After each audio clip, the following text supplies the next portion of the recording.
Welcome back. ప్రజల ప్రాణాలు ఆగమవుతున్నా అధికారులు మాత్రం ఆదమరచి నిద్రపోతున్నట్లుగా ఉంది. అసలే వర్షాకాలం, ఆపై దోమల బెడద.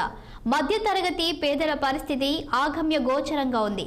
పారిశుద్ధ్యం లోపించి ప్రజలు నానా ఇబ్బందులు పడుతున్నారు. వర్షాకాలంలో తీసుకోవాల్సిన కనీస జాగ్రత్తలు తీసుకోకపోవడంతో ఫలితం ప్రజలు అనుభవించాల్సి వస్తుంది. బస్తీల్లో, చిన్న చిన్న కాలనీల్లో అయితే పరిస్థితి అధ్వానంగా ఉంది. బస్తీల్లో వారానికో మారు యాంటీ లార్వల్ ఆపరేషన్ నిర్వహించాల్సి ఉన్నా, దోమల తీవ్రత ఆధారంగా ఫాగింగ్ చేయాల్సి ఉన్నా బల్దియా అధికారులు నిమ్మకు నీరెత్తినట్లు ఉంటున్నారు. వర్షాకాలం నేపథ్యంలో నీరు నిల్వ ఉన్న ప్రతి చోట దోమల వృద్ధి ఎక్కువగా ఉంది. అదే స్థాయిలో డెంగ్యూ కేసులు నమోదవుతున్నాయి. పలువురు ఆసుపత్రుల పాలవుతున్నారు. అయినా బల్దియా మొద్దు నిద్ర వీడడం లేదు. టెలికాన్ఫరెన్స్లు, సమీక్షలు తప్ప అధికారులు క్షేత్రస్థాయి పనిచేస్తున్న పరిస్థితులు కనిపించడం లేదు. నగరంలోని చెరువుల్లో, కుంటల్లో మురుగునీరు చేరుతుంది. గుర్రపు డెక్కలు పెరిగి దోమలు వృద్ధి చెందుతున్నాయి.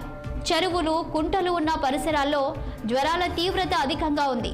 రోడ్డు పక్కన చెత్త నిల్వలు పేరుకుపోతున్నాయి. గత ఏడాదితో పోలిస్తే ఈ సంవత్సరం డెంగ్యూ కేసుల సంఖ్య పెరుగుతున్నట్లుగా అధికారులు చెబుతున్నారు. జూబ్లీహిల్స్, బంజారాహిల్స్ లాంటి ధనవంతులు నివసించే ప్రాంతాలు తప్ప హైదరాబాద్ పరిస్థితి పూర్తిగా అధ్వాన్నంగా కనిపిస్తుంది. బల్దియాలో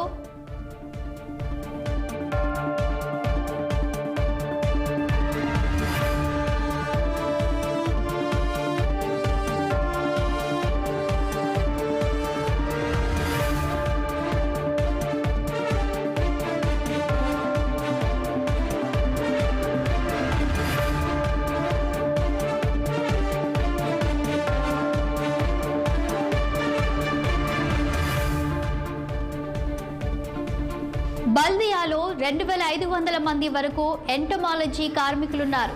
వారానికో మారు ఏఎల్ నిర్వహించేలా 2-3 కార్మికులకు కలిపి కొన్ని కాలనీలు బస్తీలో కేటాయించారు. వీరు ఇళ్ల చుట్టూ పరిశుభ్రంగా ఉండేలా, నీటి నిల్వలు లేకుండా ఎప్పటికప్పుడు తొలగించేలా పౌరులకు అవగాహన కల్పించాలి.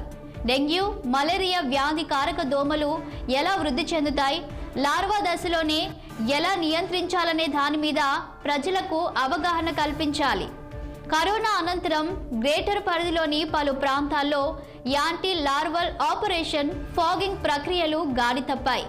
గతంలో వారం 10 రోజులకోసారినా క్షేత్రస్థాయిలో కనిపించే ఎంటమాలజీ కార్మికులు నెలకు 1-2 పర్యాయాలు కూడా దోమల నివారణ చర్యలు చేపట్టడం లేదని నగర ప్రజలు ఆవేదన వ్యక్తం చేస్తున్నారు.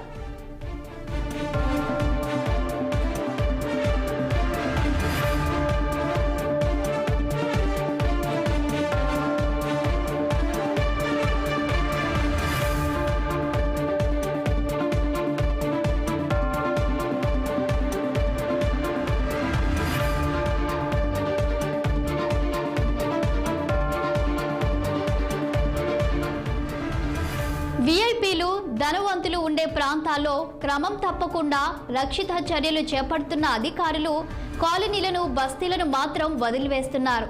దోమల స్వైర విహారంతో సీజనల్ వ్యాధులు రోజురోజుకు పెరుగుతున్నాయి.